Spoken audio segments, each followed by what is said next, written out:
క్రీస్తునందు ప్రియమైన దైవ జనాంగమ, ఈ 2026వ సంవత్సరపు ఈస్టర్ ఆరాధన ప్రార్థన సహవాసములో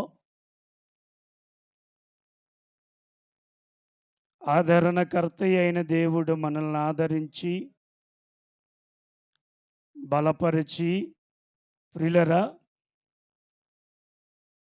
మనలను సజీవులుగా ఉంచి ఈ పునరుత్థాన ఆరాధనలో మనలను నడిపించిన ఆదరణకర్త అయిన పరిశుద్ధాత్మ దేవునికి నిండు వందనాలు, స్తుతులు, స్తోత్రాలు చెల్లిస్తూ ఈ పునరుత్థాన ఆరాధనలో ప్రత్యేకమైన మహా పండగ దినమున ఎంతో భక్తిభావముతో సిద్ధపాటు కలిగి ఈ సహవాసములో పాలిభాగస్తులైన మీ ఎల్లరకు యేసుక్రీస్తు పరిశుద్ధ శుభనామమున సంఘ కార్యవర్గ పక్షముగా, సంఘ కాపరి కుటుంబ పక్షముగా మీ అందరికీ ఈస్టర్ శుభాకాంక్షలు తెలియజేస్తూ నిండు వందనాలు మీ అందరికీ తెలియజేస్తూ ఉన్నాం. ప్రియమైన వారలరా, ఈ దినము ప్రపంచము వ్యాప్తముగా ఎంతో పెందలకాడనే లేచి నగర సంకీర్తనలు చేస్తూ యేసు లేచును, నిజముగా లేచును అనే స్లోగన్స్తో పట్టణ గ్రామ పురవీధులలో తిరుగుతూ సువార్తను ప్రకటించినటువంటి ఎంతోమంది తెల్లని వస్త్రములను ధరించుకుని 3 గంటలకే ప్రభువును మహిమపరిచిన వాళ్ళు చాలామంది ఉన్నారు. మనము కూడా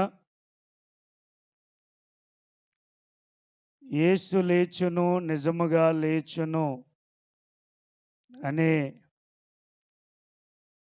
మాటను పట్టుకొని ఈ సహవాసమునకు మనం వచ్చాం. ఇది గొప్ప పండగ.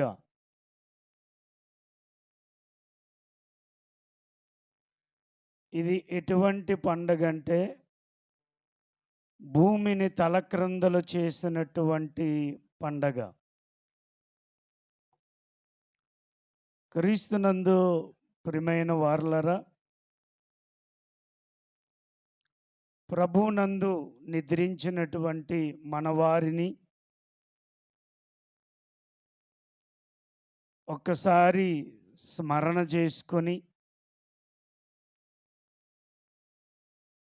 ప్రభువారు ప్రథమ ఫలముగా లేపబడ్డారు గనుక మనవారు కూడా లేపబడతారనేటువంటి నిరీక్షణతో మనము ఈ యాత్రా జీవితంలో ముందుకు కొనసాగుతున్నటువంటి పరిస్థితి. ప్రియమైనటువంటి దేవుని బిడ్డలారా, క్రైస్తవ్యము అనునటువంటిది క్రీస్తు యేసు మరణ పునరుత్థానాల మీద పునాది మీద కట్టబడినటువంటిది. సర్వలోకములో శిలువ మరణము పొందినటువంటి ప్రభువు ఒక్క సమాధి మాత్రమే ఖాళీ సమాధిగా బ్రతికియున్న చరిత్ర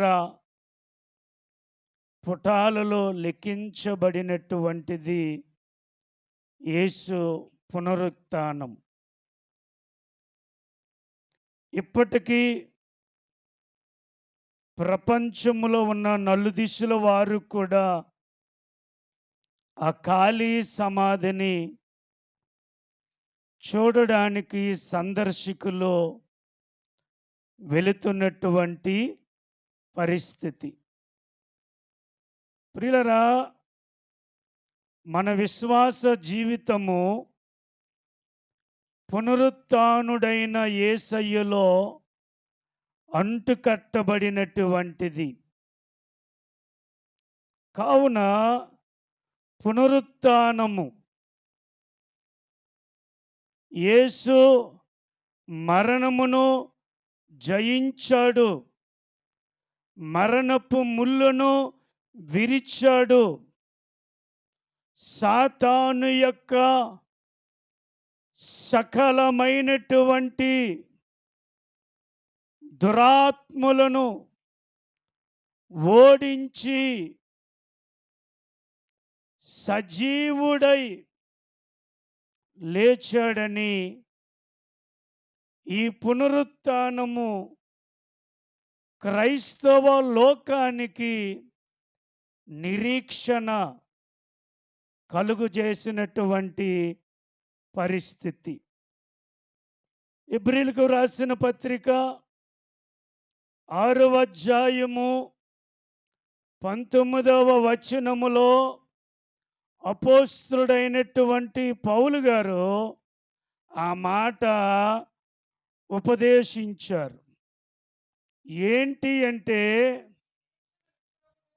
ఈ నిరీక్షణ నిశ్చలమైనటువంటి స్థిరమైనటువంటి లంగరవలే మనకు ఉంచబడింది. కాబట్టి ప్రియమైనటువంటి దేవుని బిడ్డలారా, యేసుక్రీస్తు వారి యొక్క పునరుత్థానము క్రైస్తవ లోకానికి నిరీక్షణలోనికి నడిపించింది. అది నిశ్చలమైనటువంటిది. ఒక పడవ చుక్కాను మాదిరిగా ఎలాగైతే నడుస్తుందో, ఆ పడవకు ప్రమాదము రాకుండా ఆ వాడలో ఉన్నవారు ప్రమాదము వచ్చినప్పటికీ ఆ వాడలో ఉన్నవారికి లంగరు ఎలాగైతే వారి ప్రాణాలను కాపాడుతుందో, ఈ నిరీక్షణనే లంగరు క్రైస్తవులను కాపాడుతుంది. కాబట్టి ప్రియమైనటువంటి దేవుని బిడ్డలారా, ప్రియమైనటువంటి సంఘమా, రోమీయులకు రాసిన పత్రిక 12వ అధ్యాయము 12వ వచనములో మనము గమనించినప్పుడు అక్కడ పౌలు గారు ఒక చక్కటి మాట తెలియజేస్తాడు. నిరీక్షణ గలవారై సంతోషించుచు, శ్రమయందు ఓర్పు గలవారై, ప్రార్థనయందు పట్టుదల కలుగుయుండుడి. ప్రియమైనటువంటి దేవుని బిడ్డలారా, యేసుక్రీస్తు వారి పునరుత్థానము క్రైస్తవ సంఘానికి, క్రైస్తవ లోకానికి ఎటువంటిదంటే నిరీక్షణ కలిగించినటువంటి స్థిరమైనటువంటి భక్తిని కొనసాగినటువంటిది. మన పితరులు నిద్రించారు. యేసు ప్రభువారు పునరుత్థానము ద్వారా మొదటి కొరింథీయులకు రాసిన పత్రిక 15వ అధ్యాయము 20వ వచనములో చెప్పబడినట్లు చదవద్దు కానీ ఏముందంటే అక్కడ ప్రథమ ఫలముగా యేసు లేపబడ్డాడు. తన యందు విశ్వాసముంచినటువంటి బిడ్డలు క్రీస్తునందున్నవారు కూడా వారి వారి వరుస క్రమములో లేపబడతారని. ఆ మాటలో మనకేం కనబడుతుందంటే నిరీక్షణ కనబడుతుంది, విశ్వాసము కనబడుతుంది. ఈ రెండిటిని బట్టే పోయేవారు మనకు జ్ఞాపకం వచ్చినప్పటికీ, కొంతసేపు బాధపడినప్పటికీ, హృదయము కలత చెందినప్పటికీ, తోడు లేదని చింత కలిగినప్పటికీ, యేసుక్రీస్తు పునరుత్థానము మనకేం కలిగిస్తుందంటే నమ్మకాన్ని కలిగిస్తుంది. నా యేసయ్య మరణమును జయించాడు, నా వారు కూడా మరణమును జయించి ఒక దినాన్న సమాధిలో ఉన్నవారు, మృతుల లోకములో ఉన్నవారు ప్రభువుతో వస్తారు, నేను చూస్తాను అనేటువంటి నమ్మకం క్రైస్తవునికి ఉంది. ఇది ఒక క్రైస్తవునికే ఉంది, మరి ఇంకెవరికి లేదు. ముస్లిమ్స్కి ఉంది. బుద్ధాయిజములో కూడా ఈ నమ్మకము లేదు. హిందూయిజములో కూడా ఈ నమ్మకము లేదు. ఒక వ్యక్తి హిందూయిజములో చనిపోయిన వ్యక్తి మరలా పుడతాడు.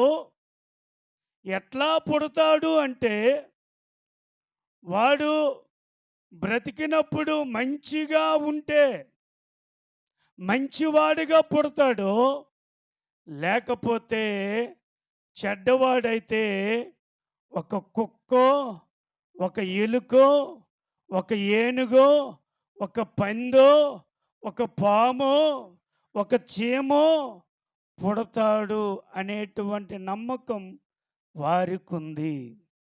ప్రియులారా, క్రైస్తవ్యములో ప్రభువు చెప్పిన సుబోధలలో ఒక వ్యక్తి నిద్రించిన తర్వాత అతడు మరలా దేవుని పిలుపును బట్టి మృతుల లోకము నుండి వచ్చిన తర్వాత మరలా ఎవరు పుట్టడము జరగదు. హల్లెలూయా, హల్లెలూయా. కాబట్టి ఈ పునరుత్థాన దినాన్న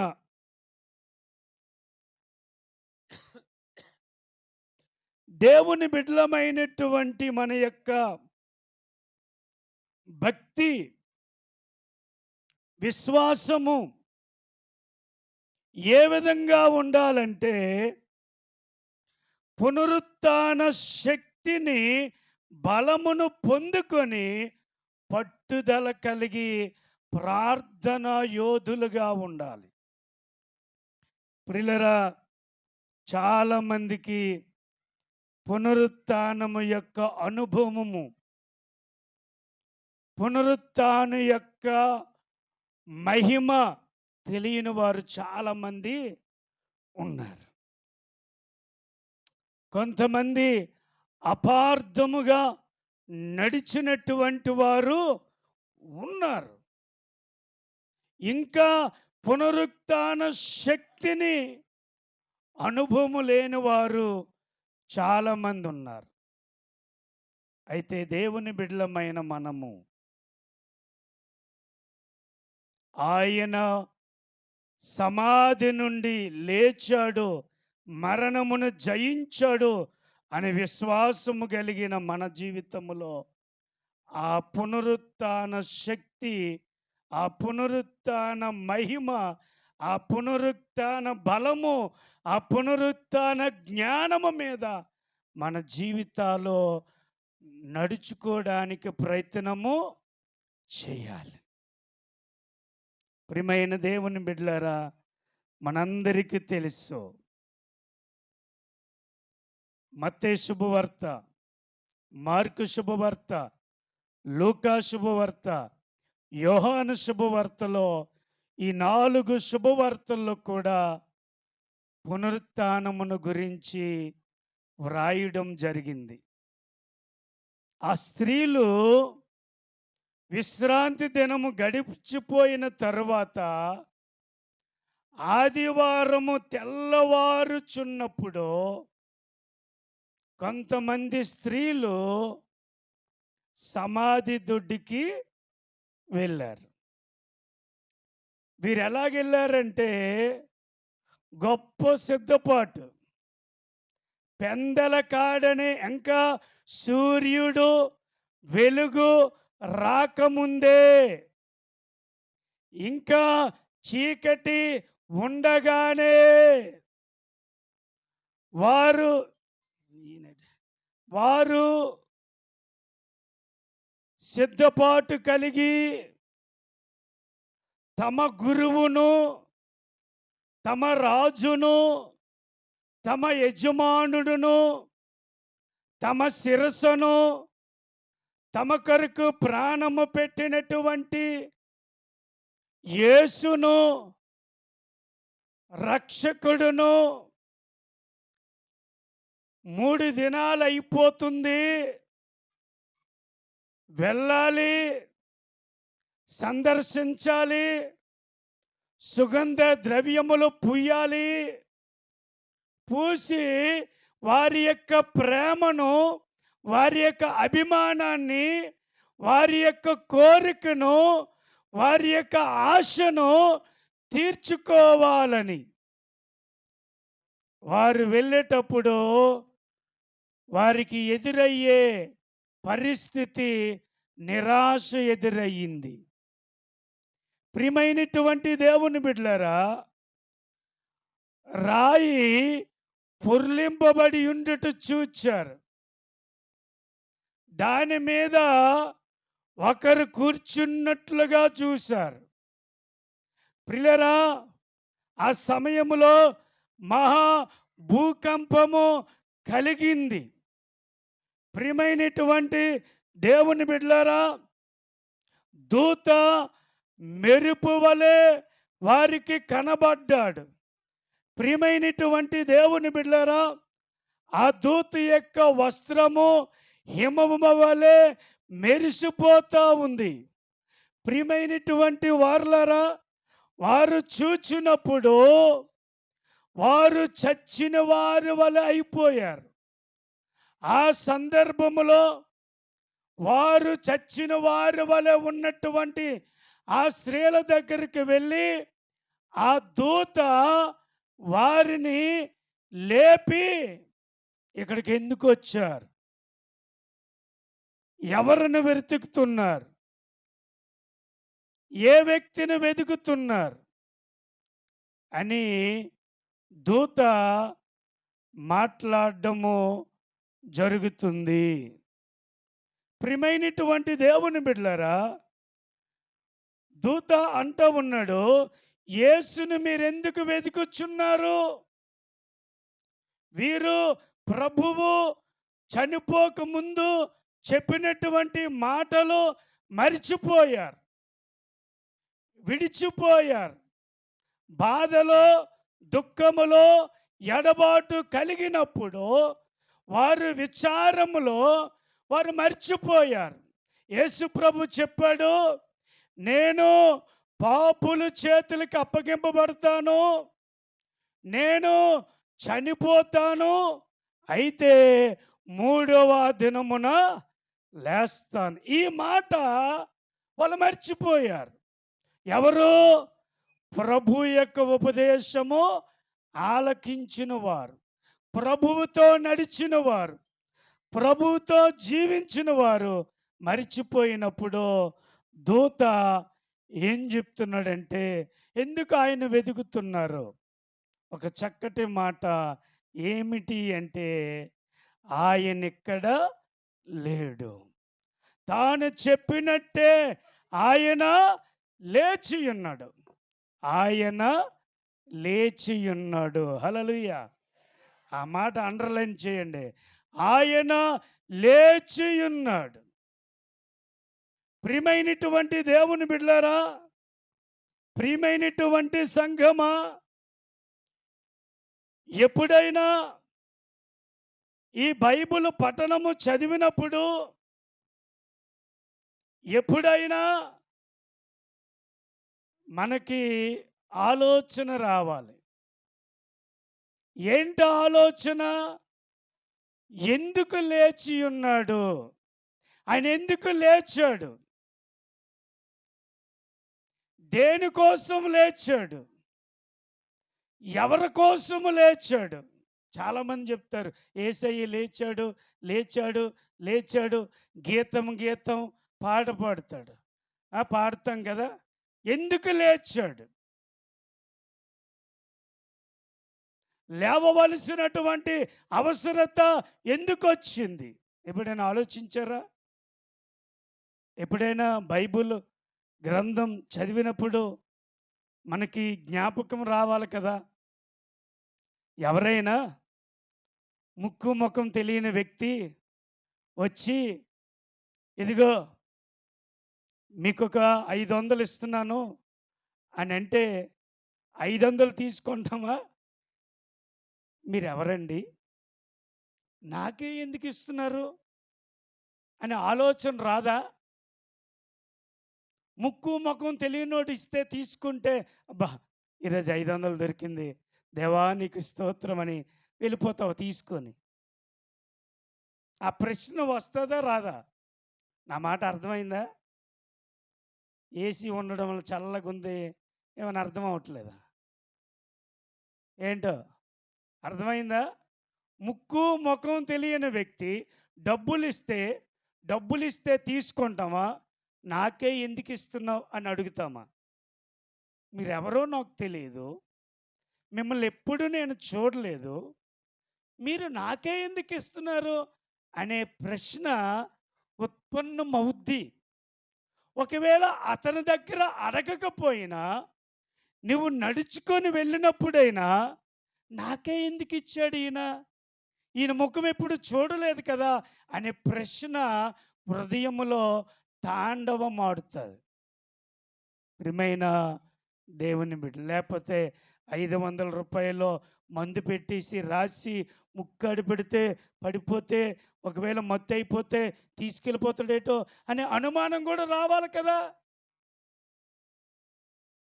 దేవుని బిడ్డలారా, ఎందుకు ఆయన లేపబడ్డాడంటే, 4 శుభవార్తలు కూడా మాట వ్రాయబడింది. ఎందుకు లేపబడ్డాడంటే, మొట్టమొదటిది దేనికోసం లేపబడ్డాడంటే, లేఖనాలు నెరవేర్పుకు కోసం ఆయన లేపబడి ఉన్నాడు. ఆయన పుట్టిక ప్రవచనం, ఆయన మరణము ప్రవచనం, ఆయన పునరుత్థానము ప్రవచనం. ప్రవచనాలు నెరవేర్పు కొరకు ఆయన లేచి ఉన్నాడు. ప్రియమైనటువంటి దేవుని బిడ్డలారా, 1 కొరింథీయులకు రాసిన పత్రిక 15వ అధ్యాయము 3, 4 వచ్చిన భాగాలలో అపోస్తలుడైన పౌలు ఆ కొరింథీ సంఘానికి చెప్తూ ఉన్నాడు. వారికి కూడా అయోమయములో ఉన్నారు. వారికి కూడా సరైనటువంటి అనుభవము కలిగి లేరు. అందుకే పౌలు గారు వారికి తెలియజేస్తూ ఉన్నాడు. ఒకసారి చదవండి. నాకు ఇయ్యబడిన ఉపదేశమును అదేమనగా, లేఖనముల ప్రకారము క్రీస్తు మన పాపముల నిమిత్తము మృతి పొందెను, సమాధి చేయబడెను. లేఖనముల ప్రకారము మూడవ దినముల లేపబడును. ప్రియమైనటువంటి దేవుని బిడ్డలారా, కొరింథీ సంఘము కూడా అనుమానము కలిగిన వారుగా ఉన్నారు. అర్థము లేని స్థితిలో ఉన్నారు. అలాంటి సందర్భములో పౌలు గారు వారికి చెప్తున్నాడు, ఇదిగో ఏ లేఖనమైతే ప్రభువు మాకిచ్చాడో ఆ లేఖనములను బట్టి ప్రభువు మరణించి సమాధి చేయబడి లేఖనాల ప్రకారము ఆయన లేచి ఉన్నాడు.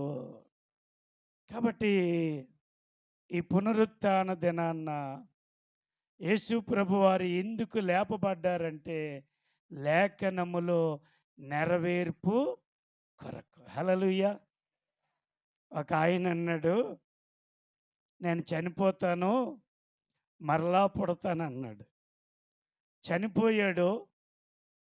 ఇప్పటికీ అనేక సంవత్సరాలు అయ్యింది, మరలా పుట్టలే. నేను లేస్తానన్నాడు. నేను లేస్తానన్నాడు. ఇప్పటికీ లేపబడలేదు. యేసుక్రీస్తు వారు ఒక్కరు మాత్రమే లేపబడ్డారు. హల్లెలూయా. నమ్మితే చప్పట్లు కొడతారా? హల్లెలూయా. కాబట్టి ప్రియమైనటువంటి దేవుని బిడ్డలారా, కీర్తన 16వ సంకీర్తన 10వ చరణములో కూడా మాట ఉంటుంది చూడండి. ఎందుకనగా నీవు నా ఆత్మను పాతాళములో ఉంచిపెట్టవు, నీ పరిశుద్ధుణ్ణి కుళ్ళు పట్టనీయవు. కాబట్టి ప్రియమైనటువంటి దేవుని బిడ్డలారా, ప్రియమైనటువంటి సంఘమా, ఆయన మరణమును పునరుత్థానమును గురించి దావీదు గారు ప్రవచించారు. నా ఆత్మను పాతాళములో విడిచిపెట్టవు, కుళ్ళి పట్టనీయవు. ఇప్పుడు లేఖనము నెరవేరబడిందా లేదా? కాబట్టి ఇక్కడ జ్ఞాపకం చేసుకున్నట్లయితే ఎందుకు యేసు ప్రభువారు లేపబడ్డారు, మరణమును జయించారంటే లేఖనములో నెరవేర్పు కొరకు. అందుకే హోషేయ గ్రంథం 13వ అధ్యాయం 14వ వచనములో మనం చదువుకున్నాం కదా, అయినను పాతాళ వశములో నుండి నేను వారిని విమోచించుతను, మృత్యువు నుండి వారిని రక్షించుదను. ఓ మరణమా నీ విజయం ఎక్కడా? ఓ మరణమా నీ ముల్లెక్కడా? హల్లెలూయా. ప్రియులారా, దేవుడు మరణమును జయించాడు. మరణము ముల్లును విరిచాడు.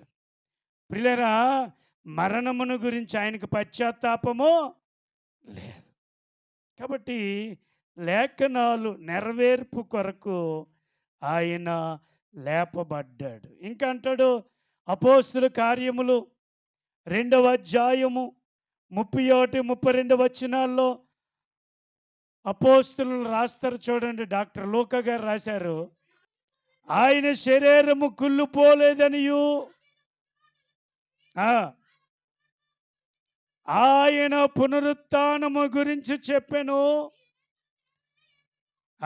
హల్లెలూయా. చూశారండి, దేవుడే లేపెను. లేఖనము నెరవేర్పు కొరకు యేసయ్య మరణము నుండి లేచాడు. కాబట్టి ప్రియమైనటువంటి దేవుని బిడ్డలారా, లేఖనములు నెరవేర్పు కొరకు ఆయన లేపబడ్డాడు. రెండవదిగా చూడండి, ఎందుకు ఆయన లేపబడ్డాడు అంటే రోమీలకు రాసిన పత్రిక 4వ అధ్యాయము 24, 25 వచనం. మన ప్రభువైన యేసును మృతులలో నుండి లేపిన వాని యందు విశ్వాసముంచిన మనకును ఎంచబడునని మన నిమిత్తము కూడా వ్రాయబడును. ఆయన మన అపరాధముల నిమిత్తము అప్పగింపబడి మనలను నీతిమంతులుగా తీర్చిదిద్దబడుటకు. హల్లెలూయా. ఆయన ఎందుకు చనిపోయాడో చెప్పబడ్డది, ఎందుకు లేపబడ్డాడో చెప్పబడుతుంది. మన అపరాధముల నిమిత్తము ఆయన చనిపోవలసి వచ్చింది. ఆయన ఎందుకు లేపబడ్డాడంటే మనలను తిరిగి నీతిమంతులుగా తీర్చిదిద్దడానికి లేపబడ్డాడు. అందుకే రోమాపత్రిక 8వ అధ్యాయము 1వ వచనములో ఒక మాట ఉంది. మీరు చదవద్దు. కాబట్టి ఇప్పుడు క్రీస్తునందున్న వారికి ఏ శిక్షా విధియు ఎవరికి? క్రీస్తునందున్న వారికి, అందరికి కాదు. నేను బాప్టిజం తీసుకున్నాను కదా, నేను యేసులో ఉన్నాను కదా, పొరపాటు. క్రీస్తు యేసుకు కలిగిన ఈ మనసు కలిగి ప్రతి దినము ఆయనతో నడుస్తూ ఆయన వాక్యానుసారముగా ఎవరైతే బ్రతుకుతారో వారికి ఏ శిక్షా విధి లేదు. పర్వాలేదు లేరా, యేసయ్య మన కొరకు చచ్చిపోండో, మన కొరకు తిరిగి లేచాడో, ఇంక మన పర్వాలేదు, ఏ పనైనా చేసుకోవచ్చు. ఏ పని చేస్తే అక్కడ నీకు పని చేస్తాడు. ఎక్కడ? నరకములో. కాబట్టి జాగ్రత్త. ప్రియమైనటువంటి దేవుని బిడ్డలారా, మన వారిని మనం ఎందుకు జ్ఞాపకం చేసుకున్నామంటే వారు క్రీస్తునందు ఉన్నారేమో. వారి నడత, వారి ప్రవర్తన మనకు తెలుసు గనుక. మన వారి సంగతి మనకు తెలిసే లేదా? ఏంటో చెప్పండి. ఒక ఆయనకి చనిపోయాడు. ఒక ఆయన చనిపోతే పెట్టి చేస్తారు. ప్రార్థన అంతా అయిపోయింది. పాస్టర్లు అందరూ ప్రార్థన చేస్తారు. చేసిన తర్వాత సమాధి దగ్గర తీసుకెళ్తారు కదా. అసలు ఇతడు బాప్టిజం తీసుకోలేదు. ఒక పాస్టర్ గారికి డౌట్ వచ్చింది. అప్పుడు అక్కడ ఏమంటున్నాడు తెలిసే? బాప్టిజం తీసుకోలేదంటే గుడికి ఎప్పుడు వెళ్ళడండి ఈయన, వెళ్ళలేదు అన్నాడు. మరి ఇప్పుడు ఎలాగా? నా మాట అర్థమైందా? బాప్టిజం తీసుకోలేదు, గుడికి వెళ్ళలేదు, పెట్టి చేస్తారు. సమాధి క్రిస్టియన్ మాదిరిగానే, అంటే వాళ్ళ పిల్లలు ప్రభువును బాగా నమ్ముకున్నారు. మరి అందరూ పాస్టర్ గారు ఏమనుకున్నారంటే పిల్లలు మంచి భక్తిపరులు కదా, తండ్రి కూడా భక్తిపరుడై ఉంటాడు, పెట్టి చేసి అన్ని చేసి తెచ్చేశారు. పాస్టర్ గారు పాపం అక్కడ ఏడ్చుకొని చెప్తున్నారు, ఈయన మంచోడు, ఈయన గొప్పోడు, ఈయన ఉత్తముడు అన్నీ చెప్తున్నారు. కొంతమంది వెనక్కి వెళ్ళిపోయి ఇతడేటి ఎలా చెప్తున్నాడు కొంతమంది. ఆ మాటలు పాస్టర్ గారికి వినబడుతున్నాయి. మరి అక్కడ ఏదైనా మంచి మాటలు చెప్పాలా, చెడ్డ మాటలు చెప్పాలా?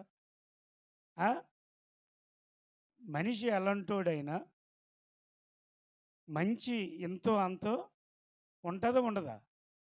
ఉంటుంది. అప్పుడు ఏం చేస్తారు?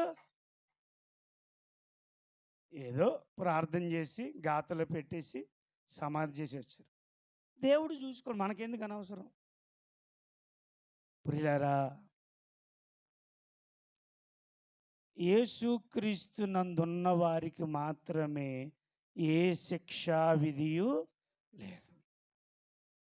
కాబట్టి మనము క్రీస్తునందున్నామా లేదో మనం జాగ్రత్తగా ప్రతిరోజు పరీక్షించుకోవాలి. అందుకే ఒక పాట ఉంది, దినదినము చనిపోవచ్చున్నాను, యేసుక్రీస్తులో బ్రతుకుచున్నాను. యేసుక్రీస్తు ప్రభుల వారు ఎందుకు పునరుత్థానుడయ్యాడంటే మనలను నీతిమంతులుగా చేయబడ్డానికి లేపబడ్డాడు. యేసు రక్తములో కడగబడిన మనము, యేసు నామములో బాప్తిజం తీసుకున్న మనము, ఆయన మనలను నీతిమంతులుగా తీర్చిదిద్దడానికి లేపబడ్డాడు. హల్లెలూయా! ఆయన పునరుత్థానం ఎంత గొప్పది. ఆయన పునరుత్థానం ఎంత ప్రభావాన్ని కలిగించింది. ఆయన పునరుత్థానము క్రైస్తవునికి ఎంత ధైర్యాన్ని, బలాన్ని, నమ్మకాన్ని, నిరీక్షణను, భక్తిని, భయమును రగిలించింది. ఆలోచన చేయాలి. మనలను నీతిమంతులుగా తీర్చిదిద్దుటకు ఆయన లేపబడ్డాడు. మూడవదిగా ఎందుకు ఆయన లేపబడ్డాడో యోహాను శుభవార్త 14వ అధ్యాయము మనందరికీ తెలుసు. 2వ వచనం, మొదట వచనం, మీ హృదయములో కలవరపడనీకుడి, వెరవనీకుడి, ఆ, దేవుని యందు విశ్వాసముంచుచున్నారు, నా యందును విశ్వాసముంచుడి, నా తండ్రి ఇంట అనేక నివాసములు కలవు, లేని ఎడల మీతో చెప్పెదను,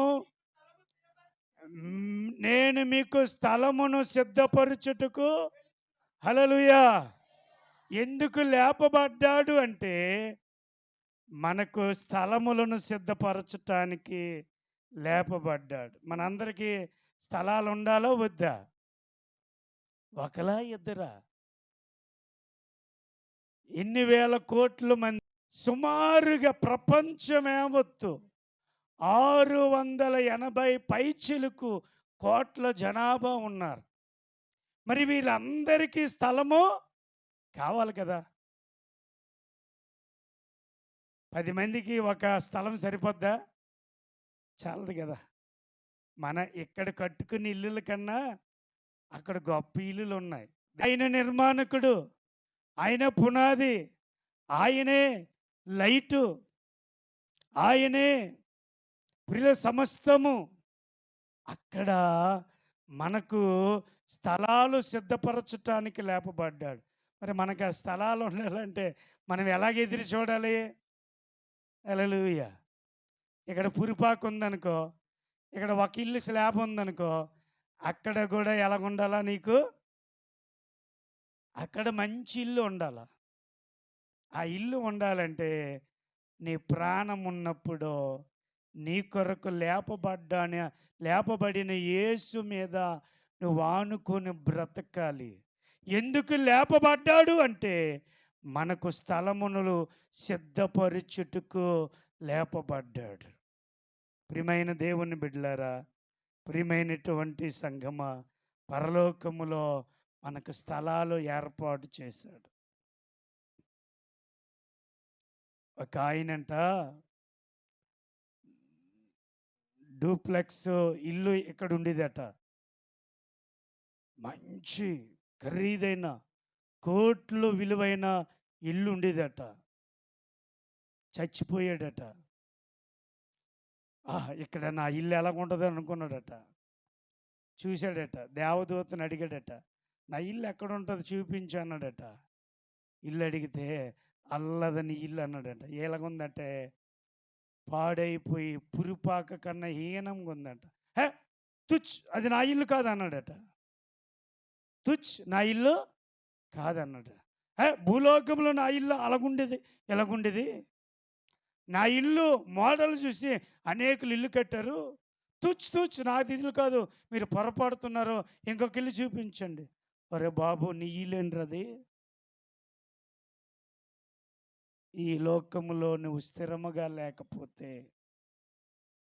ఈ లోకములో ప్రభు యందు విశ్వాసము కలిగి లేకపోతే అక్కడ నీకు మంచి ఇల్లు దొరకదు.